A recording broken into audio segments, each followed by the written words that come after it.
Yo! Video games.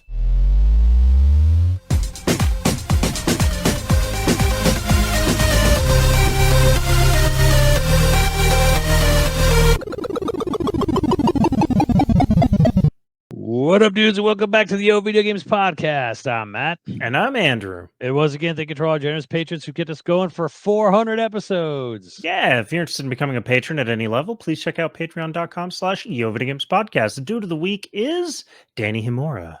Thank you, Danny. 400 episodes. It's sort of amazing that it falls on this. It's the week after EVO, and it's the EVO episode. How perfect is it?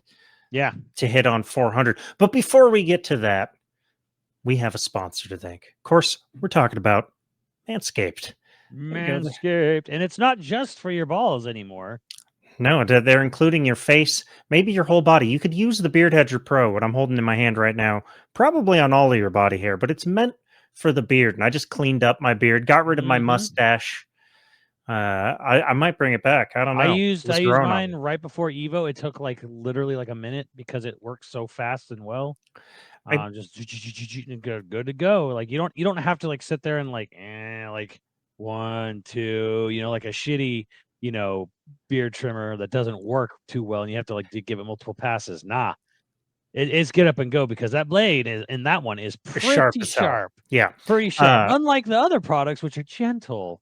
And firm. Well, the lawnmower, which I also have right here, is meant to be used in sensitive areas, gentle and while it's firm with your most sensitive spots. But if you got a big, rugged, chiseled man chin, the Beard Hedger is the way to go, because it'll cut through that like a fresh cut grass. And that is, I mean, it's not even my favorite part about the thing. The wheel that lets me adjust on the fly without taking off and putting on a new guard.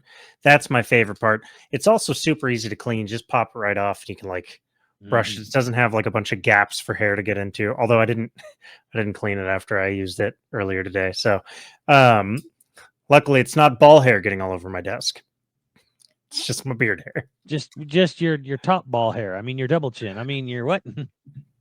But they have all sorts of packages to take you from the ultra smooth package if you like to keep it all clean down there. I don't know if the ultra smooth package is meant for your face. I don't think so. No, but it will make your nutsack look like the day it came out, when you were born, completely hairless. And if your partner likes that, maybe have a talk. Hey, ain't nothing wrong with a nice clean tree. Yeah, but if they're like, hey, I just like it, like the day you were born. Ooh. well, it's called rough the turn ultra of phrase. Smooth. Hey, man, it's called the ultra smooth package. Smooth, as the expression goes, smooth as a baby's bottom. But they take care of you tip to taint. They've got their boxers. They've got the thing that got us into Manscaped, which of course is the crop preserver, which is their ball deodorant. You rub ball a little bit on your hands and play with your balls for a bit, and they smell fucking delicious. Lifesaver if you ever have to go to an event in Vegas. Which is the subject of, I was going to bring it up later, but now's the perfect time. Did you use the crop preserver at EVO?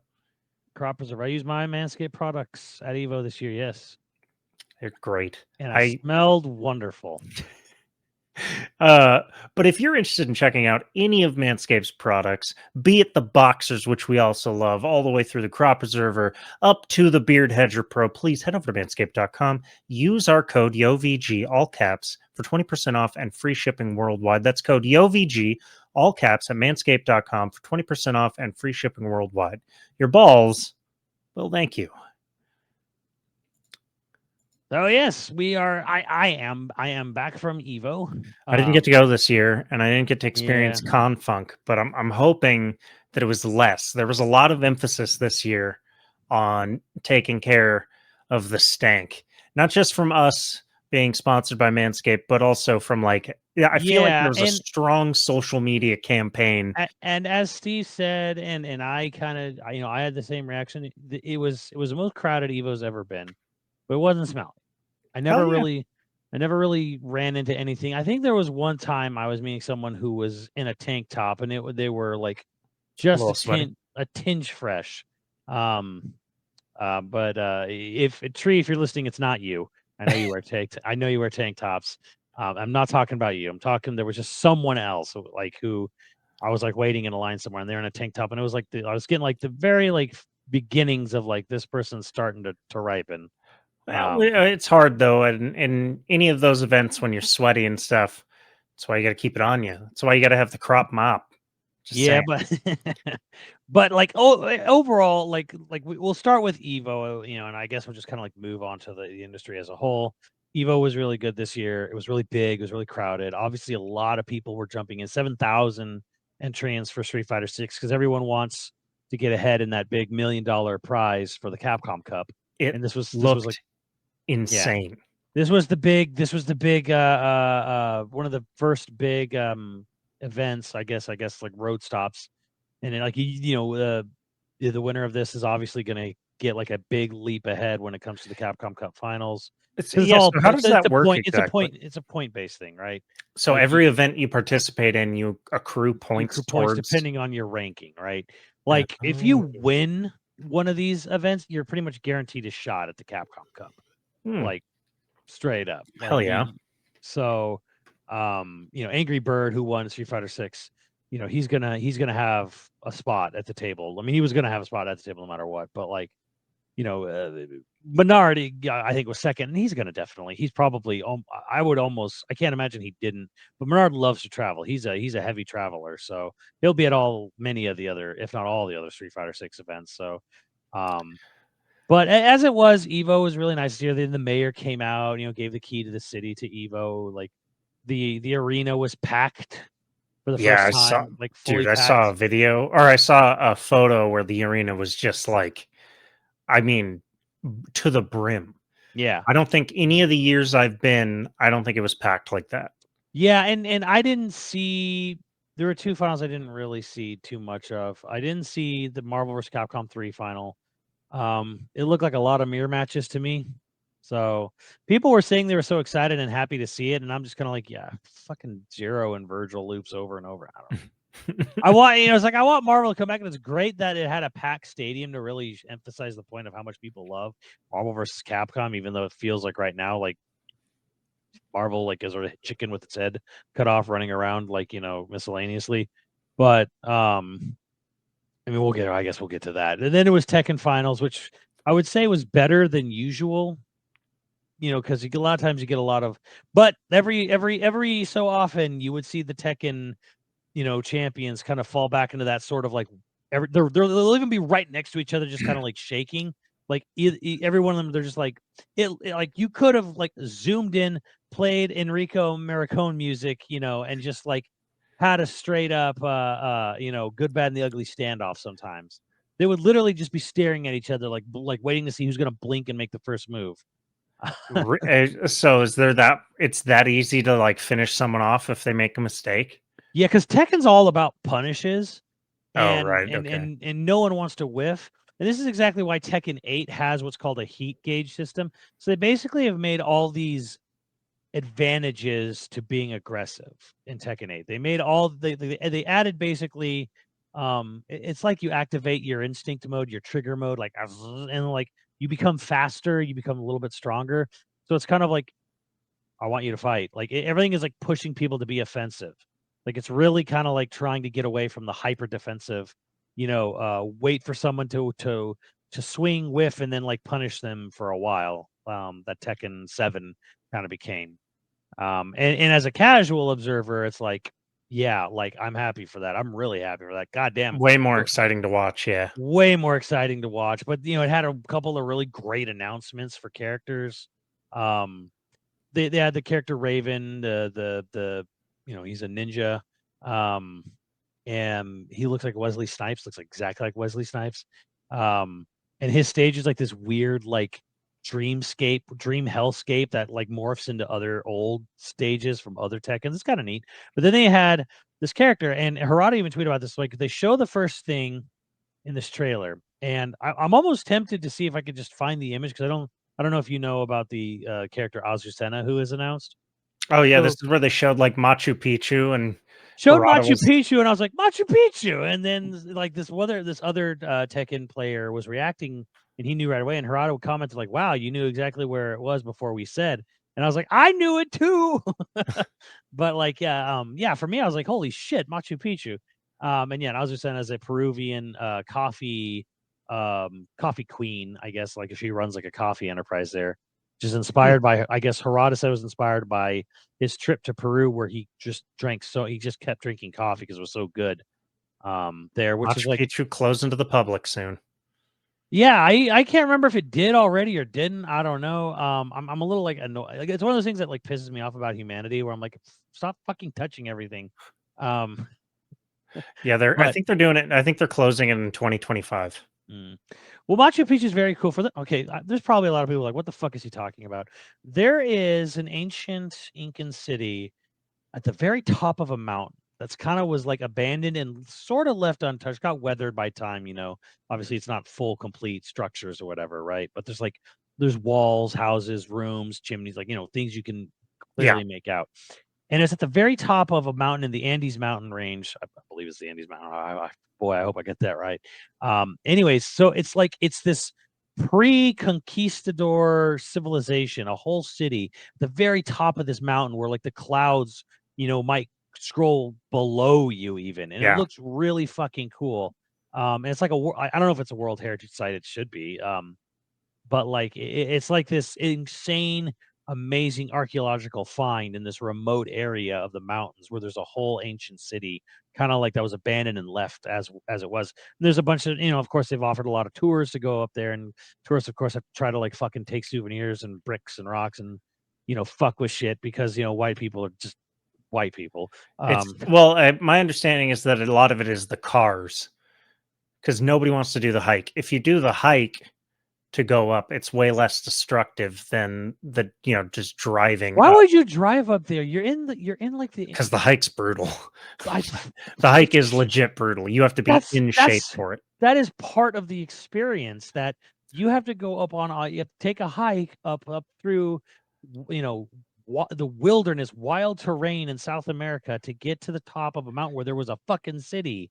Like, Yeah. that's, to me, that's all part of the experience. How could you not want that? Like, But only when 1% of the tourists that are coming to visit are in shape enough to do that hike, because you clear like several thousand feet of elevation in the hike. Like it is no joke. Like it'll anyway, fuck you up if you're not it's ready. fucking cool is what it is. And It's cool. the character looks cool. She's got like a really cool like reversal style where she like dances and like, you know, ducks under moves, and like, you know, it's almost dance like how she like basically like swerves out of the way of incoming attacks and then like counterattacks or counter grabs. Oh yeah. A lot of fun. I like how Machu Picchu's multi-leveled. You know, you can get knocked down to different layers, and then like the last one is like you fall below, like you go under the ground, and like you land in this like this big Incan like tomb full of gold and gold coins and everything. So it's kind of got a little bit of that like El Dorado-ish, you Hell yeah. know, stuff to it. This is all fun. The music was great. So it's like there, there's I can't remember how to pronounce it. It's like Takanui or whatever. On December 25th, they have a big celebration in Peru, and everyone goes and meets in the town square, and they literally fight out their grievances. Like there's photos of this, right? Where like, Really? yeah, they have this day where everyone is like, okay, whatever issues you have, you go and you fucking deal with it. And they and people go and they literally like fight it out. Like they just get it out of their system, and then you go and you have a, you know, you have a meal and a drink, you know, with them afterwards. Huh. You know, this is going to sound weird, but that's maybe the most Italian holiday I've ever heard. Right. So it's amazing that it's in Peru. Takanuki, I believe. Did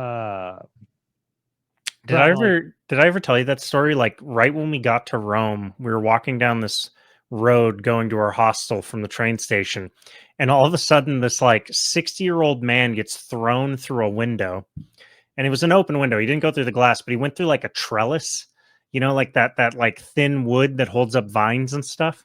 He literally got thrown through that out of a restaurant. Older dude with like glasses gets up, rolls up his sleeves, and he starts screaming encore, encore, and out Encore. yeah, and out comes like a 5'5" Filipino dude rolling up his sleeves, and no shit, like they like this close to coming to blows, but the dude threw him out of a window. That was the very first thing we saw when we got to Italy. I was like, I don't, oh, that's fucking cool. Yeah, it's as it says, it's a festival that lets workers beat up their boss. Like It's just women straight up slugging each other. it's not just women, guys do it. I know, but the two pictures they just showed me, guys, is it's just two women in very nice clothes beating the shit out of each other. It looks like it, bro. I mean, it looks like Tekken almost, versus like very very well dressed people like just getting ready, beating the shit out of each other. It's fantastic, dude. What what a great what a great what a great idea for a festival. Like, all right, like, you know, just get all your pent up, like, you know, issues out with whoever at this. I mean, we have a lot of that going on in the States right now too, anyway. A lot of brawls happening everywhere. Although some of the memes from those brawls are epic. So was there more stuff for like MK1? Yes. This is kind of an elephant in the room. So MK1 had a trailer where they introduced Reptile, and then they introduced two characters from the 3D era, which was Deadly Alliance, Deception, Armageddon, you know, the PS2 era of MKs. Did not play those. Right. So a couple of characters got reintroduced. And a whole lot of MK fans, including Max, were kind of like thrown off at who they were. Like, one of them was Havoc, and then it was like Ashira, I think, was the other character. And there've been, like, the elephant in the room is that a bunch, like, there's been a few really fucking pissy MK fans calling others, like Max and others, fake Mortal Kombat fans, because they didn't immediately recognize this completely redesigned character for MK1. That was who gives a shit? That hasn't been in a game for 15 years, and it's yeah, of course, who gives a shit? Like, I don't. I guess, yeah, we know who gives a shit. Terminally online people. Yeah. There's something like, you know, when you're just like really into something and you sort of forget that other people aren't really into that. So you get frustrated with them not being as into it or not knowing as much about it as you do. That's the internet all the time. Yeah. Every person you talk to is just so fucking into the thing that you're talking about. You can't have a casual conversation. It's maybe the most frustrating thing about the internet in general is just like, you can't just be wrong about something. You have to be malicious. Right. You can't just be like, oh, I made a mistake. No, people are like, you did that on purpose. You're trying to ruin my day. Fuck you. Right. It's like, we're talking like Caboose, Mustard, like other big MK people. They're like, for a few seconds, they're like, oh, is that so and so? Oh no, it's this person. And they'd be like, Right. how, like, oh, well, you fake fan. You're not a real fan. You didn't recognize this character. And it's like, there's part of me that's like, I don't know if this is just sort of like a long form troll in a way, where I'm like, you cannot be this fucking fucking serious. Like, this cannot bother you that much. And if it does, I honestly think, I'm like, this is a mental health problem, where if you're upset because someone didn't recognize a character's redesign as quickly as you did, like, that is getting into some serious, because to me, I'm like, this has to be like some sort of long form trolling, or I am looking real fucking hard for internet cred.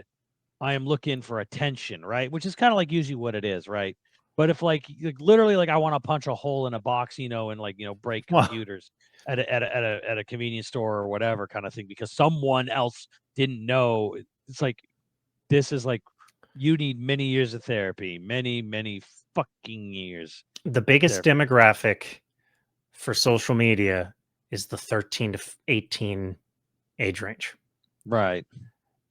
The biggest demographic, the most likely person you're talking to, is a 13 to 18-year-old where this is all they I care mean, about. really, at the end of the day, to me, it's like ignore block report, like, or ignore mute report, one or the other, depending on how you're feeling about it. And you Well, don't even have to take that third step. Like this is my wisdom for anyone who's in content creation, and it's like, how do you deal with all the haters? And I'm like, I don't hate the haters. Like, I could give every hater of my, that I've ever met $10,000 is still going to be a hater. That's wisdom from what's that guy's Riff Raff. Riff Raff said that, and it's probably the smartest thing, maybe one of the smartest things ever I've ever heard. But it's like, no, I don't think about them. I ignore them. I mute them. I move on with my day. there's only two types of opinions that that matter when you're doing content creation or any type of art or entertainment. Is the person saying it doing it as well? Are they a peer? Are they someone who actively does the thing you're doing and thus have input? Are they a person who has been supporting you? Yeah. If they aren't one of those two things, their opinion doesn't matter. Not that you shouldn't learn from opinions, because people have good points all the time.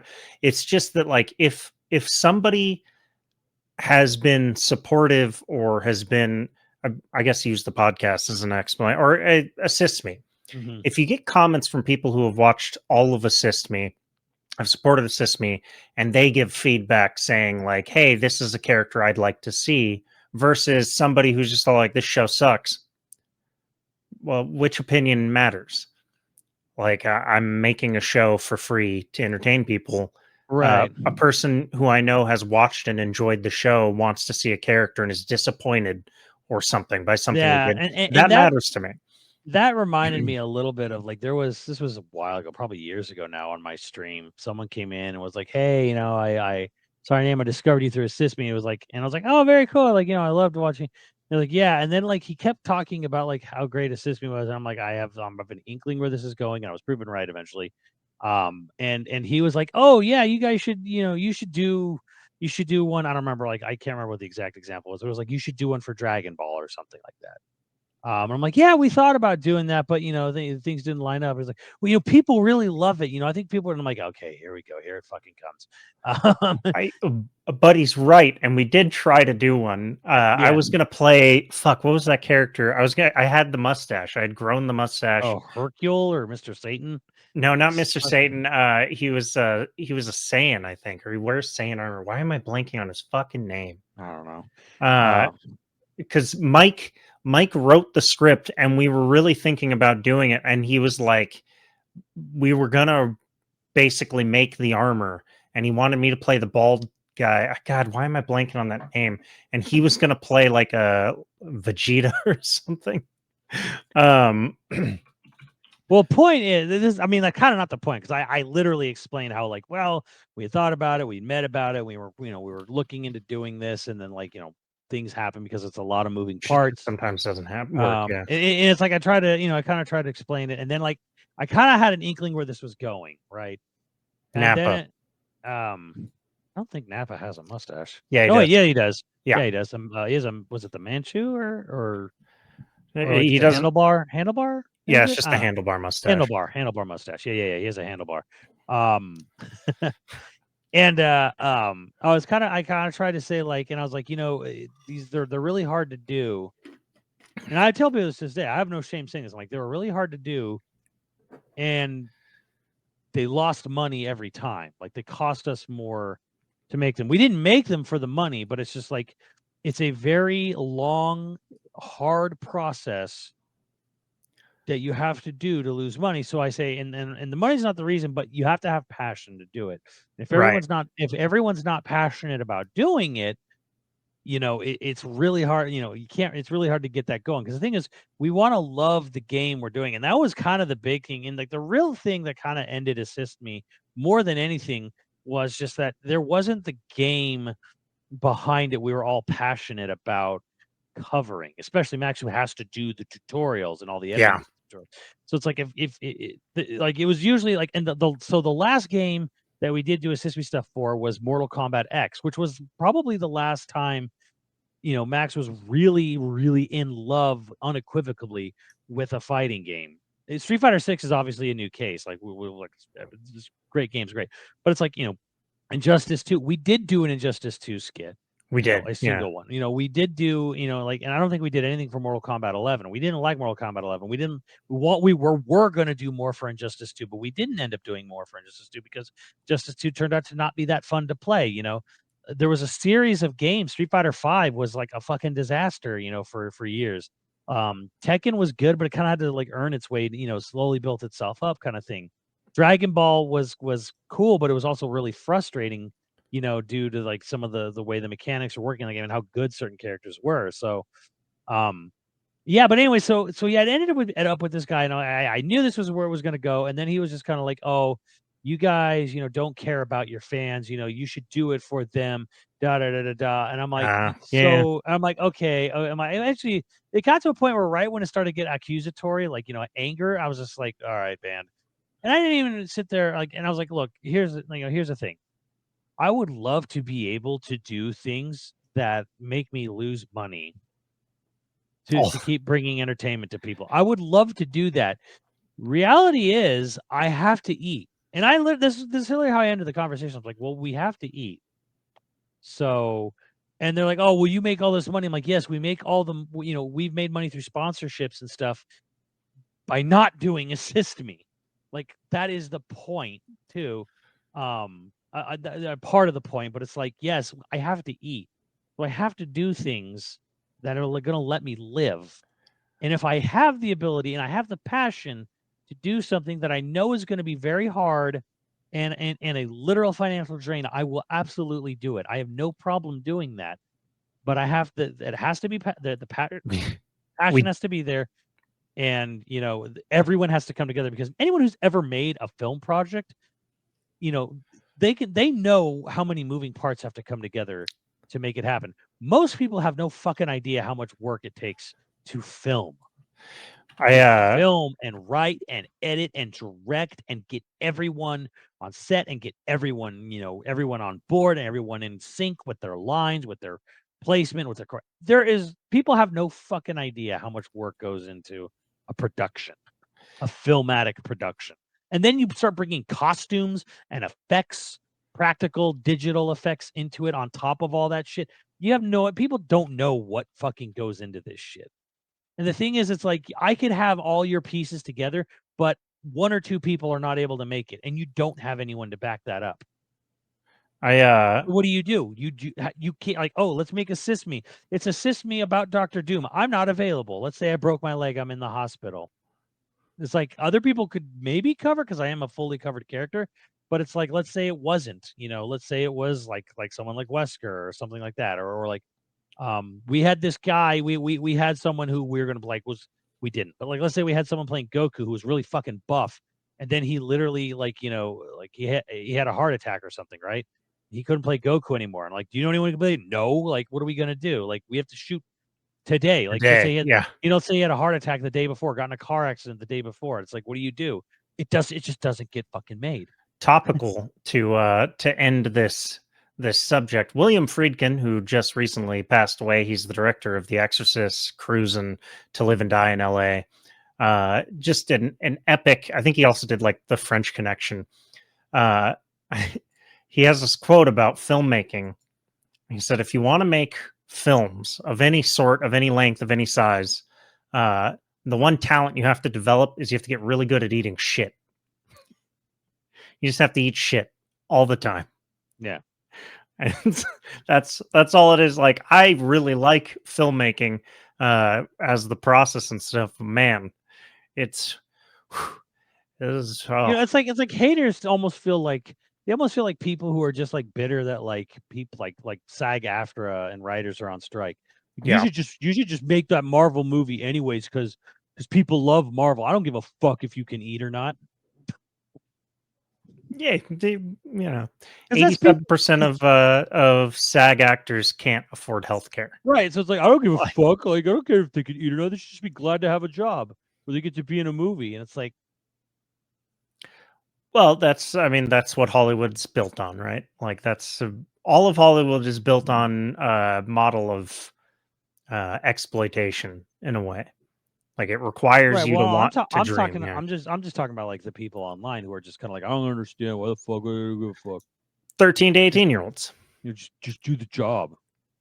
I don't think Just make the movie for me. I don't think I've ever met an adult who has had to, pay bills and stuff that disagrees with the idea of a living wage in general. So it's it has brought me so much peace reading that one statistic about who you're interacting with online. Yeah. Truly. But getting back to Evo, I wanted to ask because my favorite part of going to Evo, because I don't play a ton of fighting games, has always been Artist Alley. And Yeah. like I know for a fact, like Noir went this year. Noir's for those listening is a dude who has done a ton of artwork. I think he did all of my streaming artwork and stuff. Really talented. But I actually didn't ask if you did like an Artist Alley or an artist booth. Yeah, I did. I mean, Keeters was there. He's one of the longtime dudes. Here's the crazy thing. I'm gonna be weird. I think artists got a little bit shafted this year. Like, if I want to offer some constructive criticism, because here's the thing: Keeters said he made more money this year than he's ever had in any other year. So I might be talking out my ass. I'm just saying, I feel like artists got put in the far back corner of the venue. And it like last year, it felt like they were in the center, but in the back. Like you walk in and they're in the middle, but they're on the other side of the doors you come in. And it just felt like the artists were a little more centralized amongst Evo. Maybe they did that on purpose to like get more room for tournament TVs or whatever. Because there were so many more actual TVs. This might have been a Right. logistical thing, honestly. Like they just had to do to like get people through their pools, right?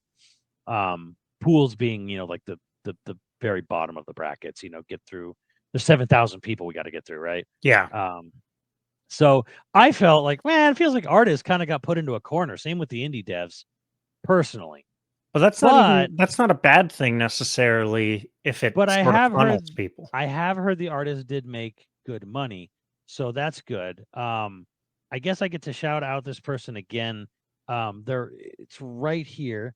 This person made a plush of the character Ricky from Xenoblade 1. And Oh it even yeah. has metal wires in their wings, so you can actually pose and adjust how you want for these what are basically Moogles for Xenoblade.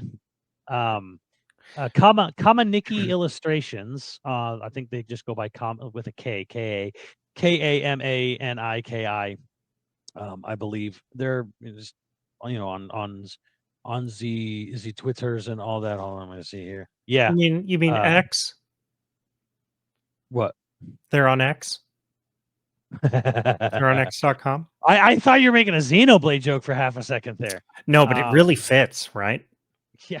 So this person's booth was like half Xenoblade stuff, and I did want to buy more of it, but I didn't see a Morag poster, but this plushie's really cool. She's gonna make more for other Nopons from other games. So yeah, like Tora's on the way. The weird slings, the sling suit, what is it, that bathing suit with just a sling. Oh Slings yeah. up around, yeah. There's like a weird meme picture of that for Ricky, or is it Tora? No, it's Tora. Like that's being made, and then my favorite, Riku, is in the planning stages as well. Riku's from Xenoblade 3. He's the one who has this really deep, Chad man voice, because they all have like funny voices usually. And then for Xenoblade 3, they just decided, fuck it, we're gonna make one of these creatures have the deepest fucking voice we can find. Mm-hmm. So they hired like someone who sounds like the British Allstate man, to like the guy who did the voice of Sid in Final Fantasy 16. Yeah, I Just mean, the deepest. Sid's more gravelly. Like Riku's was more like just like Allstate, like smooth. Ooh, okay. And it's fucking amazing. And I've heard multiple reactions from Japanese players, and some of them are like really jealous. Like, man, how come you guys get like the super cool, deep, manly voice, for Riku and in Xenoblade 3, and we had to get the little like kid voice, like because if you play it in Japanese, it's a completely little child's like voice, for these guys. But anyways, this is really cool. it looks like an official product, honestly. Which shows you the extent that artists are doing. And this was, I went to EVO and I got a Xenoblade plush. I just thought that was really cool. Well, Artist Alley is always my favorite part of any of those events. Yeah, I mean, it was hyper boobly Yeah, this year. I mean, Like yeah, they knew who they were selling to. there's a So, lot of porn in Artist Alley. I'm not going to hold it against them, but oh no, it was just kind of like we'd be walking around and it was just kind of like some of these. I'm like, Jesus God in heaven, like that doesn't even look comfortable. look, there's nothing So cool. Like, it's sort of cool to me when somebody's just 100% okay going to Artist Alley and buying like the biggest poster of like a porn. Like, you're gonna walk around all day like just owning it. Yeah.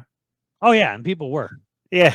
Well, yeah, I'm never gonna do it, but part of it is also I'm a coward. I'm not gonna walk around. I don't need people knowing what I'm into. It's just there's got to be someone walking around with just nothing but like a blown up thing of, like a Tekken fighter's my feet. favorite story was from last year, I think, where a kid, or maybe it was actually before COVID. I can't remember. Someone bought a GameCube controller that had been custom designed with all the Ahigo faces all over the controller, and it was like a kid, and their mother was like furious and like like, give me my fucking refund. How dare you sell this to my son? I was just like laughing my ass off. Yeah, I was like, that's incredible. part of me was just kind of like, man, when you saw that kid buying it, like I'm a little, I'm not entirely, but I'm a little bit on the mom side where I'm just kind of like, why did you like? I'd be more like, as a father, I'd literally take the controller, go back, and go like, bro, why did you sell my kid this? I'd be like, I'm not going to tell you not to sell this here, but like, for fuck's sake, dude, why did you sell this To to a a fucking child. kid? Why'd you sell this to a kid? Like, just give my money back before I make a scene. I don't care about your return policy here. I'm just gonna I'm gonna fucking blast you on, on fucking local news tonight or something. I don't know. Like, I'm like, don't make me go Karen, dude. But like, seriously, why'd you sell a kid this? Like, he can trade it for another controller or I mean, something. that's Like, bro, I'm a little bit on the mom's side in that respect of like, what? I didn't even, but I don't think anything like that happened again this year. But yeah, like and here's the thing I want to talk about is like I'm really happy to see that and EVO. Well, now that being owned by Sony, they're embracing the convention side of things more. They have an artist alley. They have booths. They had multiple booths with multiple new games. Mortal Kombat 1 was playable. Tekken 8 was playable. Some Unreal game was announced and playable there. Very cool. There was indie games, a number of indie fighters there, playable. So that's I love seeing that. There's a free play arcade, giant free play arcade. I found this really cool new rhythm game that had Daytona. Daytona. Exactly. I had that song as a rhythm song. I was like, hell yeah! You basically press buttons around a circle and swipe your hand across the middle. It looks like a washing machine. Well, it was like maybe God 6 or 7 years ago now that they had a free play arcade because that's where we spent a lot of time. Yeah, it was still there. So it's like, they keep bringing it back. So that's great to see. There was a lot of seating areas for stages. They had like, gosh, they had like 6 to 8 stages you could just chill at. Sony had a booth. No one cared. They had this little like scavenger hunt thing that you could do with a QR code to like win controllers and headsets from them, which is the only reason people were doing anything. But like, Sony was there to advertise Gran Turismo, the movie, and nobody fucking cares. Well, I don't think anybody cares about that movie in general. In general, let alone at EVO.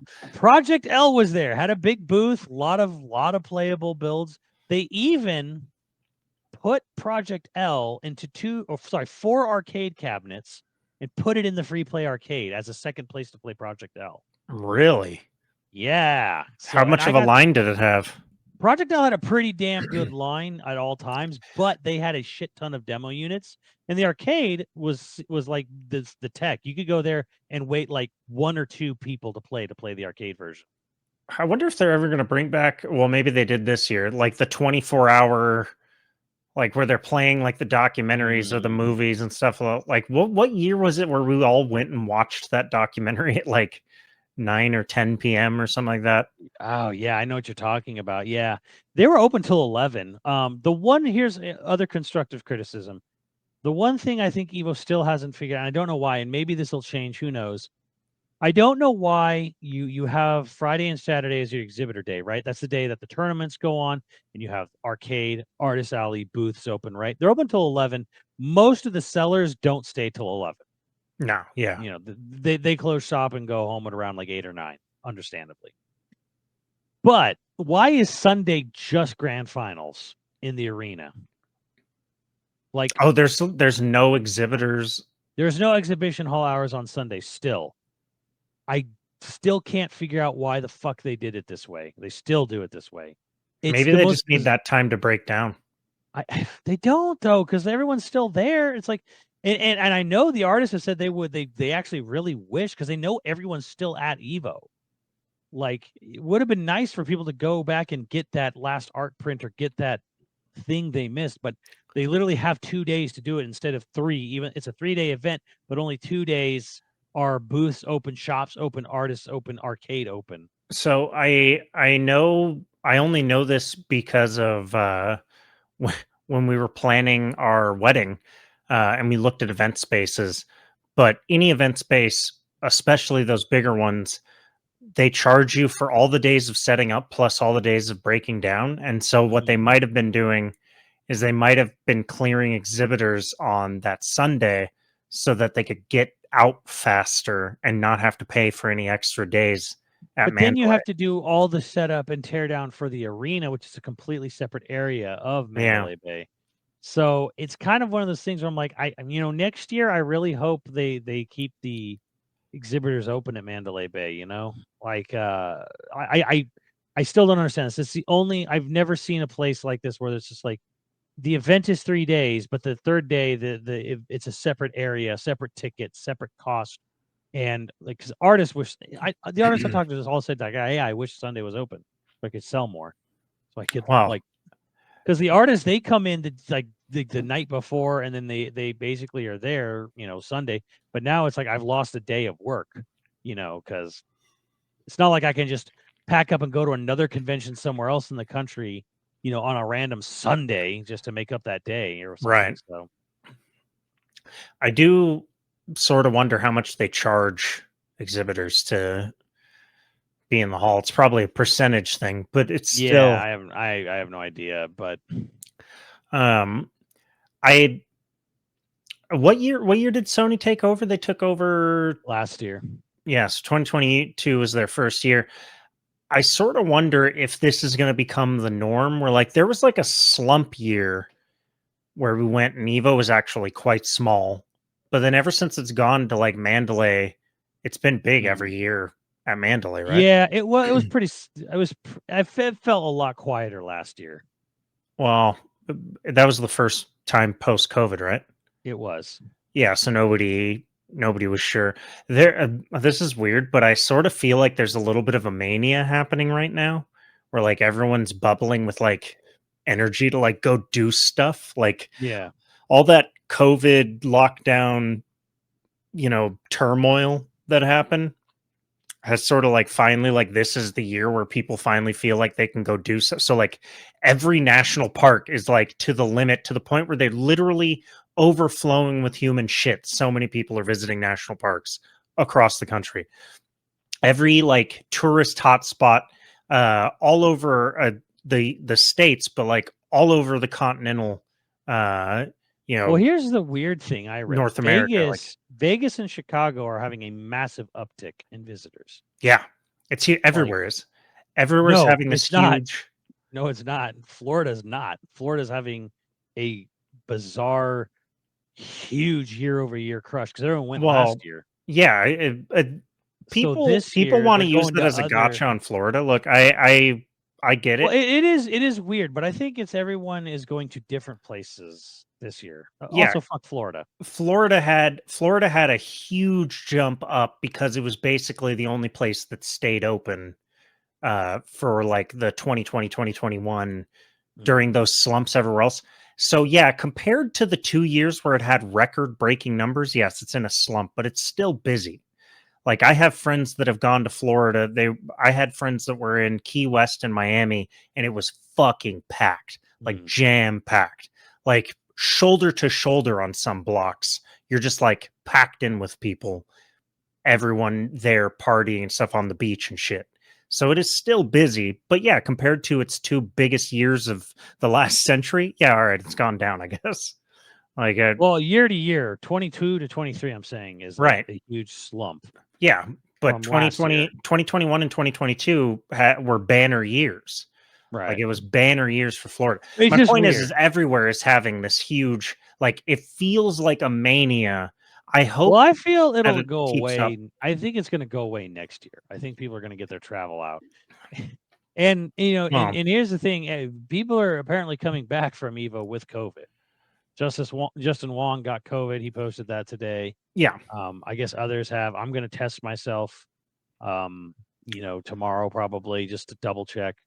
I masked up in the arena on the last day. I masked up. Anytime I went to a crowded area, just because. We could debate them. You could debate the merits of it or not, but I'm feeling fine right now. But yeah, COVID it's one of those things where it's like it didn't go away. No, but at least now enough of the population is vaccinated that it's not super dangerous of killing a ton of people. But I hope, and I don't know what the answer to that is because it's kind of like gamers are not cleanly by nature. I mean, it probably would have been 30 times worse if Smash was still there. Oof. Well, I hope next year EVO keeps that. Like, I want EVO to succeed. One, I think it's just kind of like, especially with E3 being dead, it's sort of the last spot where we get to like have that culture, that like where everyone's just hyped to kind of be hyped for games. And here's the thing, I missed that. Like, I didn't go to Comic-Con this year, or anything. And I heard Comic-Con was kind of interesting because so little of things showed up. But I heard from people that actually like really love comics. They were like, it's the first year in like 20 where it was actually about comics and not about. See, I would imagine there's a group of people who probably were fucking thrilled with how Comic-Con turned out. Yeah, they loved it. Like they were just like, yeah, you could actually go and like see comic artists and like see comic shit. It wasn't that just actually like sounds really Disney. appealing to me. Yeah. So I'm actually kind of hoping that Hollywood like leaves Comic-Con altogether. It would actually be kind of dope. I think a lot of people would lose money, especially big cosplayers would lose money because Comic-Con's like the event for big cosplayers. It's always going to have a lot of people there, though. Like cosplayers, but the studios are the ones that pay the big ass cosplayers to come cosplay big characters from their franchises. I wouldn't call it big money. I mean, big comparatively. I don't think cosplay is huge money in general, is it? Like you're not. From cosplayers I know, let's just say that there's a lot of similarities to, say, NFL cheerleaders in as far as pay goes. So, yeah, even when you get like a sponsored cosplay gig, it's usually not that much money. But if it's your living, Comic-Con's got to be one of the biggest. It's kind of fucking terrible, honestly. They do well on their own, being their own entrepreneurs. And that's what some of them have done, and it's worked out very well to be their own boss. Actually, make their own business. How much cosplay was at EVO? 20%. It's still relatively low. Yeah, it's not bad though. Like the most cosplay I've ever seen was at a Sakura Con one year, and it was like 80%. Like and like even higher if you counted just people just wearing ears or tails or something like that. It was this one convention one year where like almost nobody was just wearing normal clothing. It was super cool but weird. But okay, you go to an anime convention and it's about give or take any anime convention is about 50-50. Right. Sometimes a little more, sometimes a little less, kind of depending on the size and how well known or how old the convention is. Because like a convention gets older, it kind of people get more comfortable and they get more used to where things are, and they like cosplay kind of goes up. Just because people are familiar with it. It's sort of a weird thing to say or to think about. Like, I'm not really a part of the FGC, so I don't know what like I know that it's like an insular community. They don't want it to get super popular, but at the same time, like Evo getting super popular is going to bring a shitload of cosplay. I think okay, if we want to get on my soapbox here, I think the best thing Evo can do is just weed out the gatekeepers. Like the From a people money and popularity honest standpoint, well, absolutely. from a social standpoint too.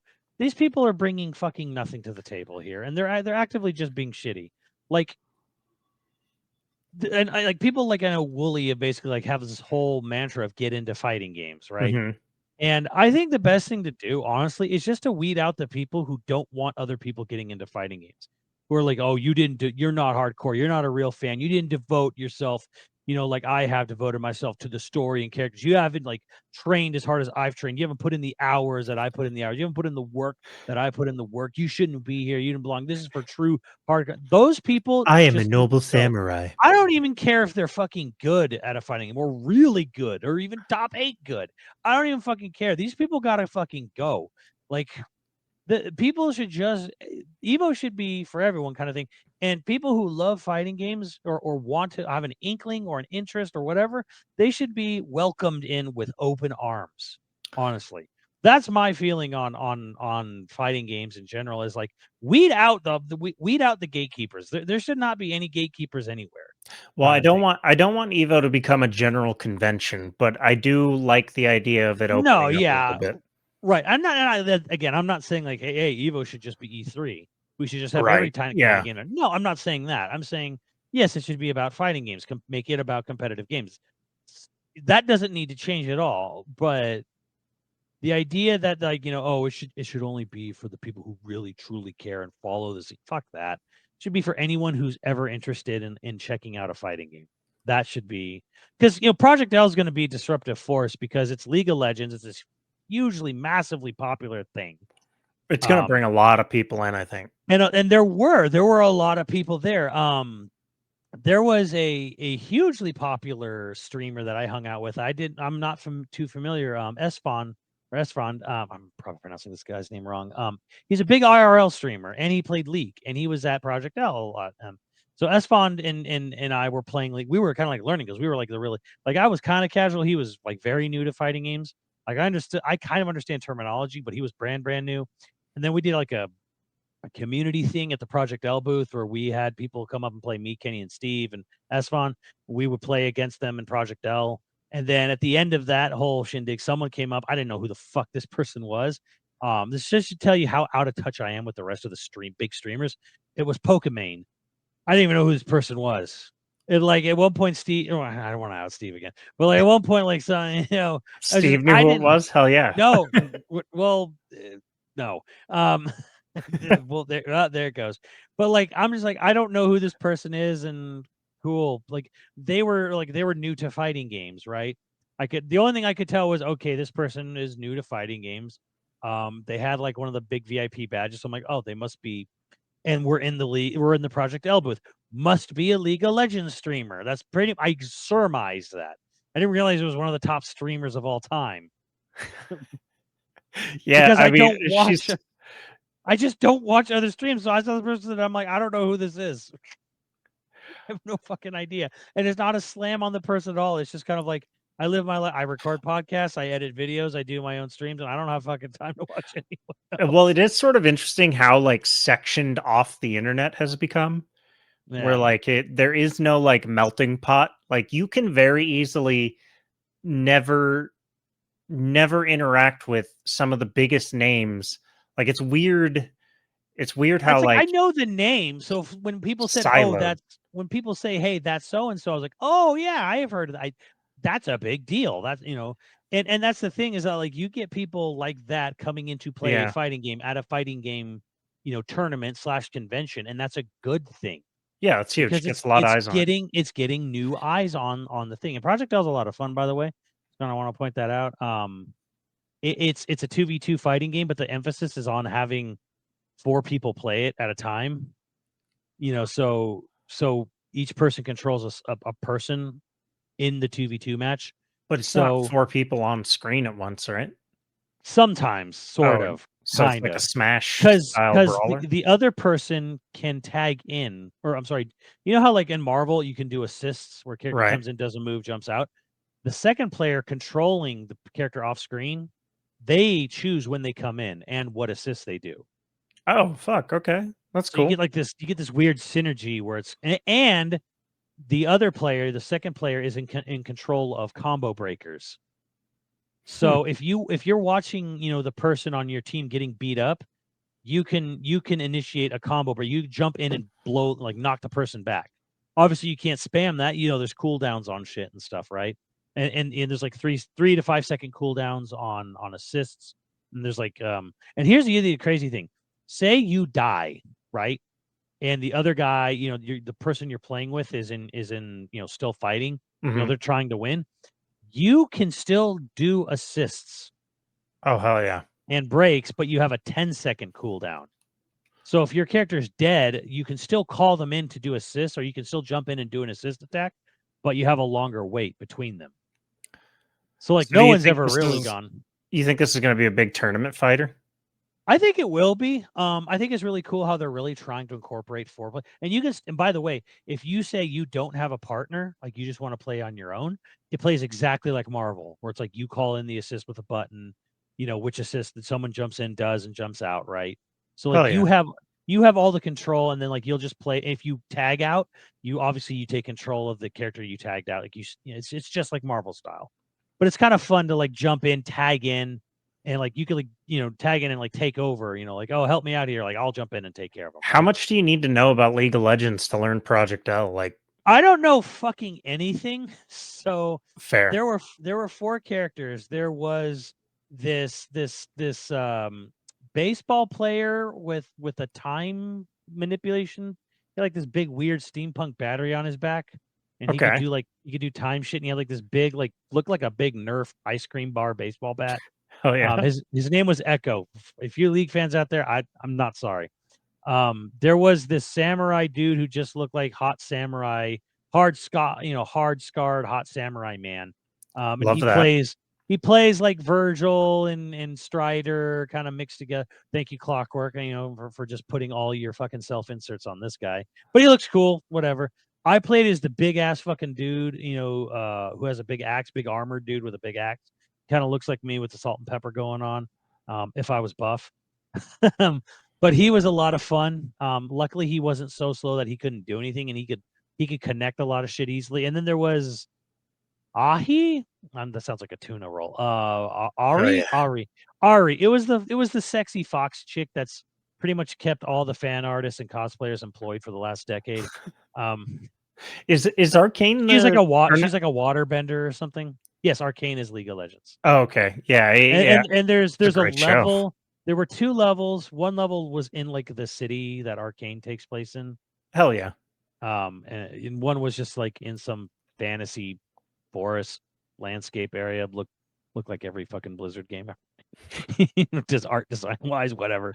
But Yeah. no, the game's a lot of fun. It's like a mixture between Tatsunoko vs. Capcom, Power Rangers Battle for the Grid, which a lot of devs did work on that, are now working on Project L, and obviously Marvel vs. Capcom 2/3. So it's gonna be free to play like League, and I would assume so. I don't think you they've buy said your anything, but characters like, and shit. why wouldn't it be, right? I genuinely think that that's entirely the future of fighting games, though. Is like eventually they're all going to be that way, where it's free to play and you buy the characters you want, or you can I buy think the whole unless roster. I think unless you're doing like a full package like Mortal Kombat, you know, does, or like Street Fighter 6 does with this huge fucking single player RPG mode. Right. Like if you're not offering that, what are you doing, kind of thing. Right. And we've talked about that before. Where like that's sort of the best thing about like MK is like it puts so much effort into its single player that it's well Yeah. worth it. But if it's just purely competitive play, then you know why not Yeah. just make it Oh, and the thing is $5 a character? with Project L, it's like, okay, there's like the sexy fox lady. She's a waterbender. She does waterbending stuff. Cool.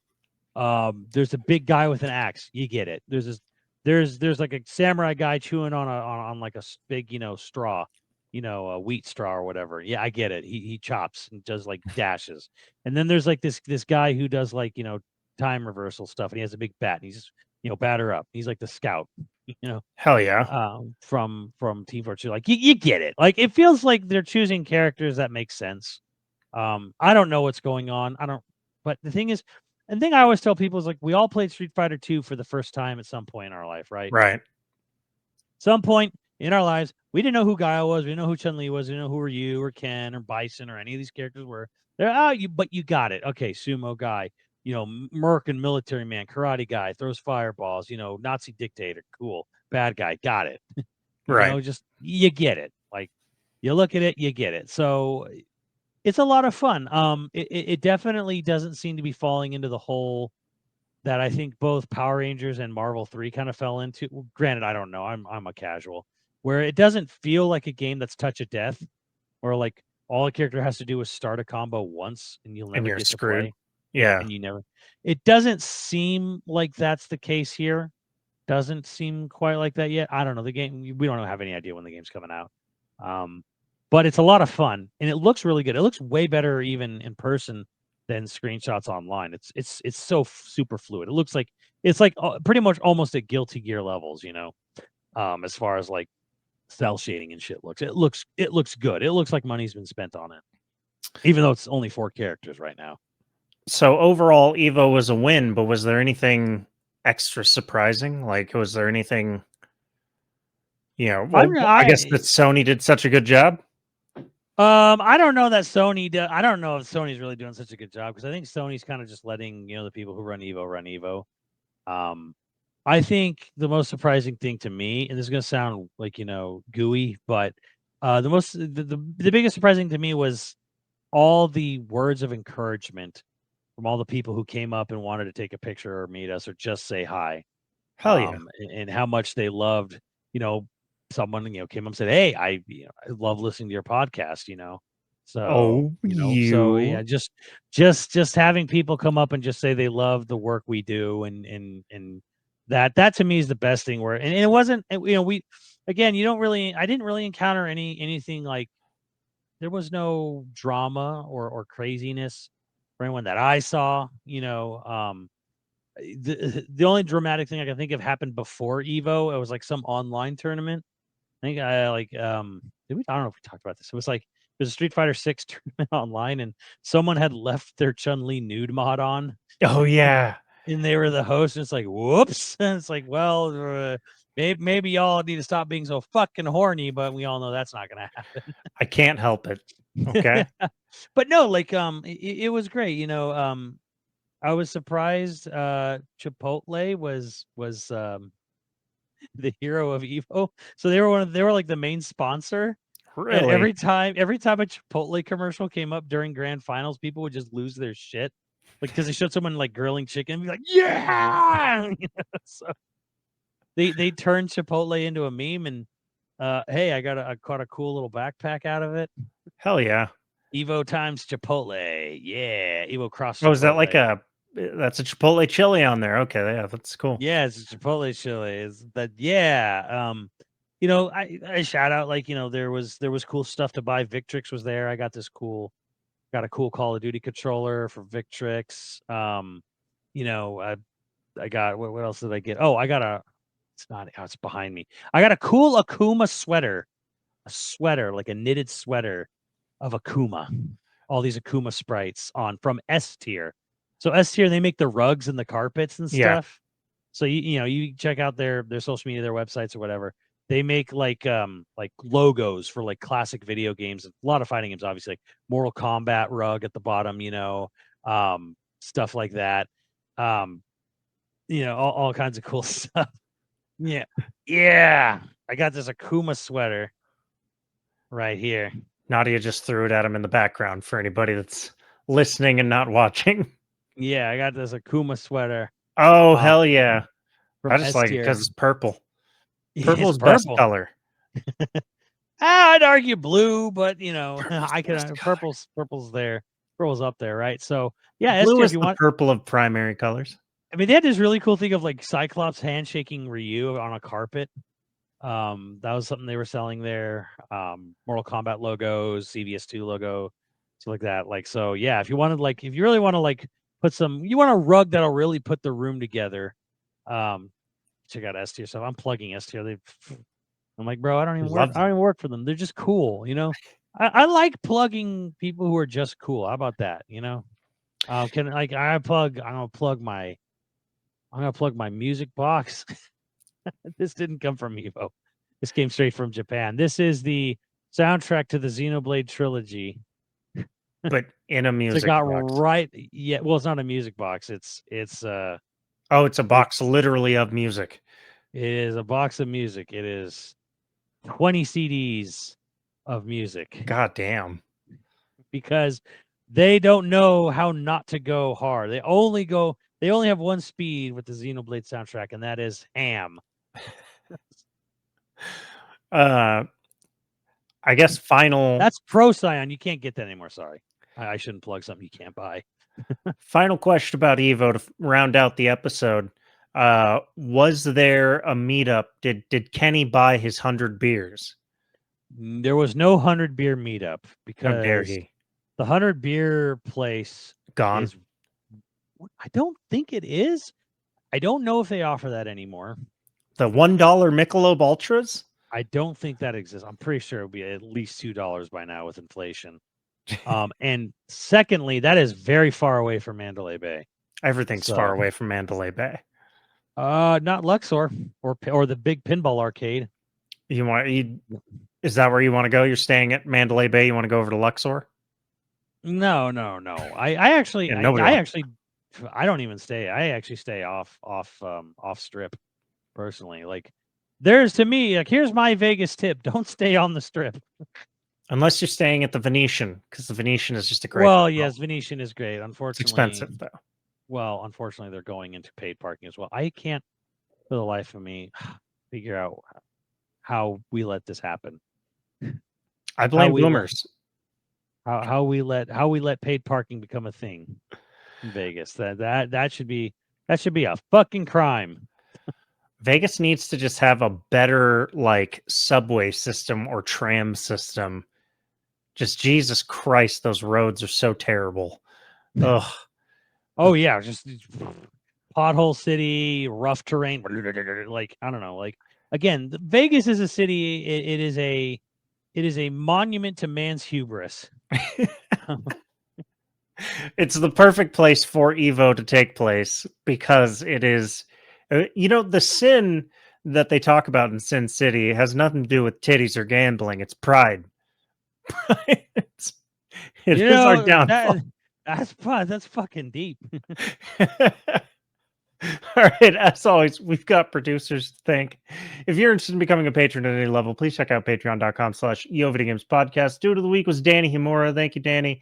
And our producers for this episode are Mutton Chops Johnson, the Pink Hammer, the Schmidt One, Screwnomi, Croy35, HyperViper89, Ziggy Z, and Online Persona. Thank you, dudes. And we will catch you next time. Later, dudes.